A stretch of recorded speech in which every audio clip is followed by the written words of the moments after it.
Hi, and welcome back to Homegrown Florida. I'm Katrina, and today we're going to be talking about how many plants it takes to feed your family for an entire year.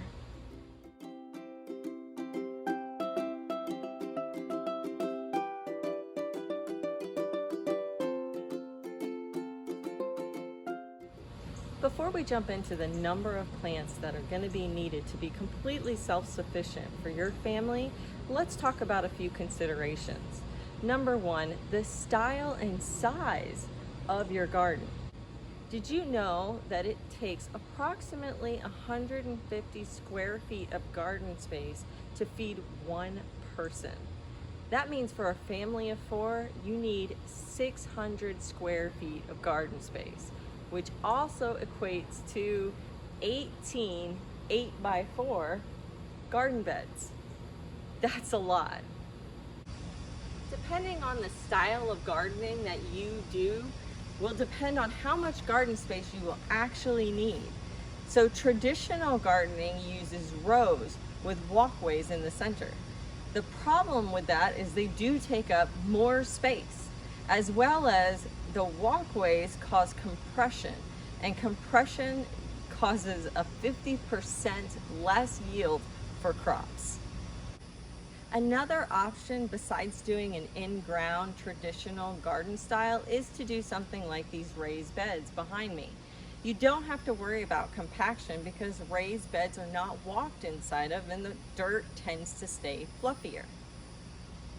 Another option for you is to do trellising. Grow vertically. This is a great option for gardeners with limited space because you can grow more plants in the same space if they grow upwards. Another great example of growing vertically is using vertical gardens like these green stalks. They allow you to grow 30 plants in just 2 square feet of growing space. Let me give you an example. I have 2 people in my family and I grow mostly in raised gardens. I have 8 that are 8x4 garden beds raised. I also have 3 of these green stock gardens, and then in addition I do have a 30 by 3 foot long flower garden space that I actually use to grow lots and lots of fruit. So if we exclude the 30 by 3 garden space that I use for fruit and just think about the square footage I have in my raised gardens beds and my green stalks, I have almost 350 square feet of growing space, and I'm not even taking into account the vertical trellises that I'm growing in. So this gives me plenty of space to grow for the 2 people in my family. The next thing you want to consider is what to grow. And I know it sounds obvious, but you want to grow what you're going to eat.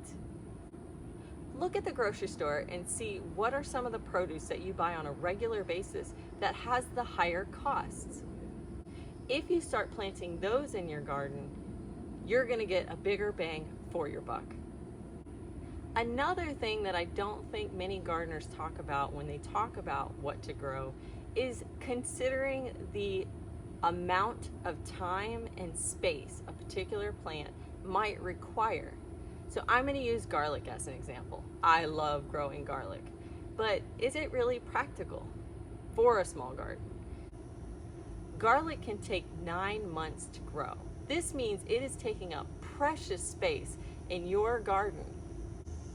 And when you look at the price of garlic in the grocery store, it doesn't really always make sense. My family and I eat a ton of garlic, and we always have leftover cloves that I can plant. And since I do have about 50 square feet of garden space that's extra for me, I do plant it in my garden. But it is always something that I think about when I'm considering what vegetable to grow. Something else to think about is, are you going to be eating the harvest fresh, or do you plan on preserving? Give tomatoes as an example. If you are just going to be eating tomatoes for fresh eating, you may want to consider 1 to 3 plants. But if you're planning on using those tomatoes to make huge batches of spaghetti sauce, or my favorite, salsa, then you're going to need to grow a lot more plants. This leads me to my next point, which is varieties, particularly speaking about tomatoes.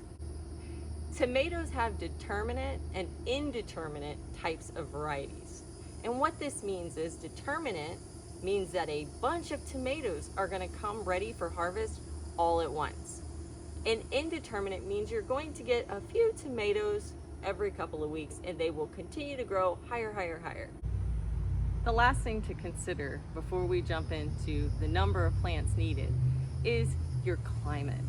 So are you in the north where you're going to be growing a lot of vegetables in a very short window? Or are you like me, where we grow all year round?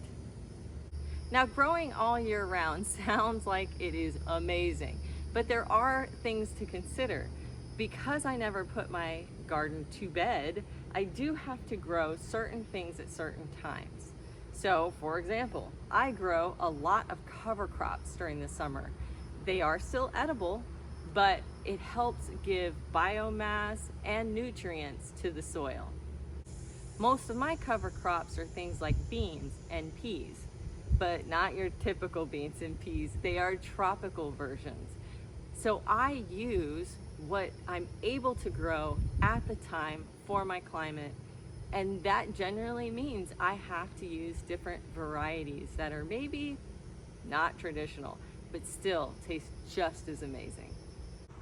Now that we've went through all the considerations, let's jump right into the number of plants that you need to feed your family for a full year's worth of food. So we're going to start out with leafy greens. Broccoli requires 3 plants per person, and this is mainly because broccoli provides side shoots after the main head is harvested. Something like cabbage requires 5 per person. And then a collards plant, a kale plant, lettuce, and spinach all have the method of being able to do the cut and come again.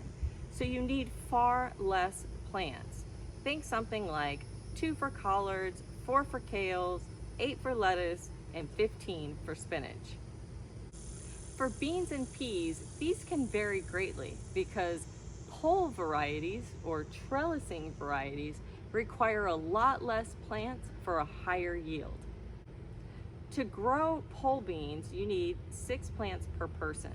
For a traditional bush bean, you probably need about double that. For peas, you'll need about 18. And once again, anything that trellises will give you a lot more than anything that is a bush variety. Root crops are one of my absolute favorite vegetables to grow, but they vary wildly at how much you need per person. Carrots, for example, need 12 per person, garlic 14. But sweet potatoes need only 5 per person, as well as regular potatoes need 8 per person. And then you get right back up there into the high numbers for radishes and onions, which both require 15 per person. For fruiting crops, you need a lot less plants, but there are some things to take into consideration. For example, cucumbers, you'd want 3 per person, and take into account whether you want the slicing, pickling, or even the English burpless cucumbers. Melons, things like cantaloupe, honeydew, and watermelon, you need 2 per person. Peppers, about 3 per person, and that's involving whether you're doing hot or sweet peppers. Tomatoes is another one, about 1 to 3 per person. And think about your varieties, your cherry, your Roma, or even your big slicing beefsteak. Squash is another one. They have winter and summer varieties where the winter varieties last longer. But these have very long vines, so we're talking 1 to 2 plants per person. If you want to get into growing grains, those can be a little bit different, and they can take up a lot of space in the garden. A few of the ones that I particularly like and have tried are things like corn, which require 15 per person. For rice, you would have to plant 120 plants to get 1 cup of rice. Wheat is another one. You'd need at least 13 square feet of plants to grow enough wheat to grind down and make 1 loaf of bread. Oats is another one. 3 square feet just for breakfast on one day. Quinoa and amaranth are one that are particularly popular where I'm at, and they actually produce quite a bit of grains for the amount of plants. 8 to 10 plants are going to give you at least 1 cup of those grains. I hope this video has given you some ideas of how many plants that you're going to need to grow to feed your family for an entire year. I strongly encourage you to start small. I started with just containers and then moved to my first raised bed. And over the years, I have grown it bigger and bigger, and I'm not sure I'm done yet. But when you're first starting out, start small. Get really good at those 1 or 2 plants in that particular season. And then you'll be able to repeat that process over and over again, adding more and more new plants as you go.